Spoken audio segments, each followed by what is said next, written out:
Olha, se eu te dissesse que neste exato momento um juiz brasileiro está no centro de uma briga tão grande que atravessou fronteiras e colocou o Brasil e os Estados Unidos frente a frente?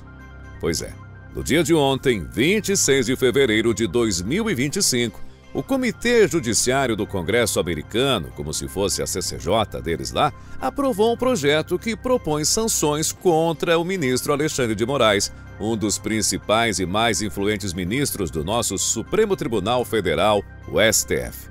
E isso não é algo que acontece todo dia, não. Estamos falando de uma disputa que mistura política, liberdade de expressão e até o poder de gigantes como Elon Musk e Donald Trump. Você quer entender como um caso que começou aqui no Brasil virou um problema internacional e por que está deixando tanta gente de cabelo em pé, mesmo quem não tem cabelo? Então fique comigo até o final do vídeo que você vai entender. Mas antes, se você ainda não é um inscrito em nosso canal, te convido a se inscrever, curtir e apertar o sininho das notificações para não perder nenhum vídeo novo aqui no canal Impávido Colosso. Combinado? Roda a vinheta e bora pro vídeo. Bom, tudo aconteceu ontem em Washington, quando o Comitê Judiciário da Câmara dos Representantes, um importante grupo dentro do Congresso dos Estados Unidos, tomou uma decisão que balançou as relações entre os dois países. Eles aprovaram por 25 votos a 19 um projeto chamado No Censors, em inglês, mas que traduzido aí para o bom e velho português, significa a lei sem censores em nosso território. Mas, afinal, quem está por trás disso é o deputado Darrell Issa, do Partido Republicano, um experiente político que não mede palavras. Ele declarou em entrevista logo após a votação que essa lei é uma resposta direta ao que ele chama de censura contra cidadãos americanos.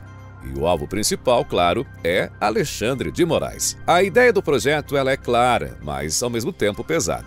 Qualquer pessoa de fora dos Estados Unidos que, na visão deles, viole a primeira emenda da Constituição americana, aquela regra que garante a liberdade de expressão, esse cidadão ele pode ser proibido de entrar no país ou até mesmo deportado se caso estiver por lá. E o nome de Moraes aparece como o foco dessa discussão. Mas afinal, por que um juiz brasileiro entrou na mira dos americanos? Bom, para a gente entender, precisamos voltar aí um pouco no tempo e olhar o que Moraes tem feito aqui no Brasil. Ele é um dos ministros mais ativos do STF, conhecido por liderar grandes investigações como as que combatem as notícias falsas e também as ameaças à democracia, especialmente depois das eleições de 2018 e também 2022. Uma das ações dele que mais chamou a atenção aconteceu em agosto de 2024, quando aconteceu aí, a suspensão da rede social X aqui no Brasil. O X, que pertence ao bilionário Elon Musk, e é uma plataforma onde milhões de pessoas expressam suas opiniões, seus pensamentos aí todos os dias. No entanto, Alexandre de Moraes mandou tirá-la do ar aqui no Brasil, porque a empresa não quis nomear aí um representante legal, portanto, aqui no país, e também a cumprir ordens ilegais para remover conteúdos e perfis que ele, Alexandre de Moraes, considerava perigoso, como postagens de apoiadores do ex-presidente Jair Bolsonaro investigados por espalhar desinformação ou atentar contra as instituições. Olha, foi um caos total. Imagina só, de um dia para o outro o Brasil inteiro ficou aí sem acesso ao X. A empresa resistiu aí por semanas, mas após 39 dias acabou cedendo, pagou aí multas de milhões de reais e voltou a operar aqui no Brasil. Só que esse episódio não ficou só aqui. Nos Estados Unidos, essa suspensão do X ela foi vista como um ataque direto à liberdade de expressão, um princípio que eles, americanos, defendem com unhas e dentes. Os republicanos que formam o partido de Donald Trump chegaram a dizer que Moraes estava indo além do que deveria, interferindo em empresas americanas. E olha que não foi só com o X que ele mexeu. Moraes também tentou ir contra a Rumble, uma plataforma de vídeos popular entre aí os conservadores lá dos Estados Unidos, e também a Truth Media, que gerencia a Truth Social, a rede social criada por Donald Trump. Moraes, então, ele notificou aí essas empresas para terem representantes legais aqui no país, aqui no Brasil, e bloquear contas específicas, como Alan dos Santos, um jornalista e apoiador de Bolsonaro que vive nos Estados Unidos e que é investigado por crimes de opinião aqui no Brasil, apesar de não constar na lei brasileira essa tipificação criminal e também nem no Brasil e, claro, muito menos nos Estados Unidos. O problema é que essas ordens não se limitavam ao Brasil. Elas pediam bloqueios globais, afetando até usuários americanos. Para os Estados Unidos, isso foi como se um juiz estrangeiro tentasse controlar o que eles podem ver ou dizer em sua própria casa, em seu próprio país, ou seja, nos Estados Unidos. E aí, meu amigo, o caldo entornou. Daryl Issa, o autor do projeto, ele não está sozinho nessa cruzada.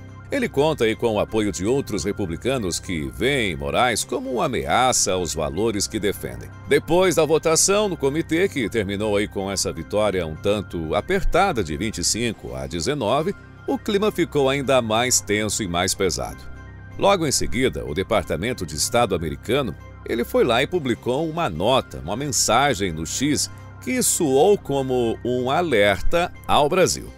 Eles escreveram que o respeito pela soberania, ou seja, o direito de cada país de decidir as suas regras, precisa valer nos dois sentidos, inclusive com o Brasil. Ações de países que bloquearam ou multaram empresas americanas por se recusarem a silenciar pessoas nos Estados Unidos não combinam ou não combinavam com valores democráticos como a liberdade de expressão. Eles não citaram explicitamente Moraes, mas o recado foi claro e foi dado aí ao Brasil. Com Trump de volta à presidência desde 20 de janeiro deste ano, seus apoiadores estão aí adorando essa pressão, enquanto aqui no Brasil os apoiadores de Bolsonaro comemoram como se fosse uma vitória pessoal contra o STF. Mas sabemos que o caminho desse projeto ele está longe de terminar. A aprovação no Comitê Judiciário é apenas o começo. Agora ele segue aí para o plenário da Câmara dos Representantes, onde todos os deputados americanos irão votar. Se for aprovado, lá na Câmara, no plenário, ela vai para o Senado dos Estados Unidos, que é a outra etapa do Congresso americano, do Congresso deles. E se o Senado der o aval, ainda precisa aí da sanção do presidente Donald Trump para tornar lei efetivamente. Só então, as sanções elas poderiam aí atingir Moraes, impedindo, inclusive, de entrar nos Estados Unidos ou até mesmo de ser deportado caso ele esteja por lá. Só que nem todo mundo acha que isso vai ser tranquilo. Durante o debate no comitê, o deputado Jamie Raskin, do Partido Democrata, ele criticou a proposta. Ele lembrou que Evan Gershkovich, jornalista do Wall Street Journal, está preso na Rússia por Vladimir Putin, que, segundo o deputado democrata, é um aliado de Trump, e questionou por que essa lei não aborda casos assim. Para Raskin, se o objetivo é proteger a liberdade, deveria incluir qualquer autoridade que prenda americanos por se expressarem contra ditadores. Mas a pressão contra Moraes não para nesse projeto. No início de fevereiro, o deputado republicano Rick McCormick pediu ao governo de Trump que aplicasse a lei Magnitsky contra o juiz. Essa lei tem por objetivo congelar bens em qualquer lugar do mundo e também proibir a entrada nos Estados Unidos de pessoas ou autoridades que violem os direitos humanos. McCormick argumentou que as ações de Moraes justificam isso. Além disso, a Rumble e a Trump Media foram à justiça americana contra o ministro.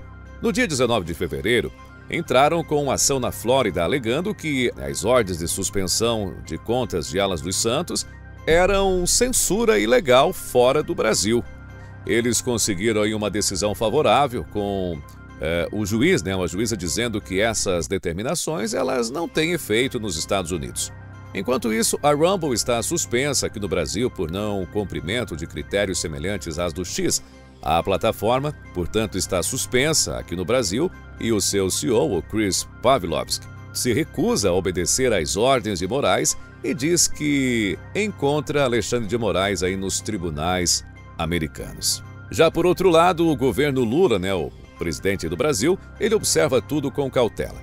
Eles sabem que os republicanos têm aliados entre os apoiadores de Bolsonaro e temem que isso seja aí uma estratégia para influenciar as eleições de 2026.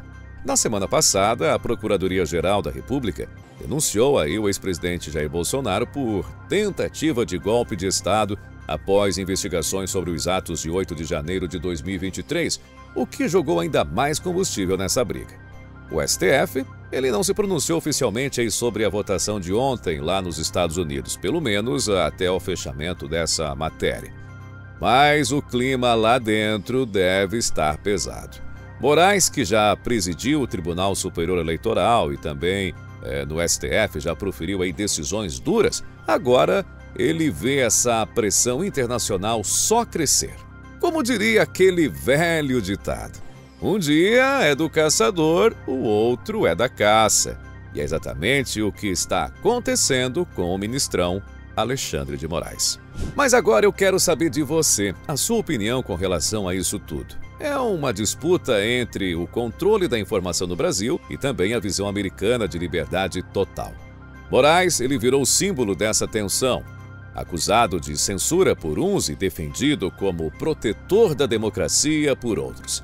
O projeto do comitê ainda precisa passar pelo plenário, Senado e também a sanção de Trump para virar lei. Já a lei Magnitsky e ações judiciais seguem em paralelo.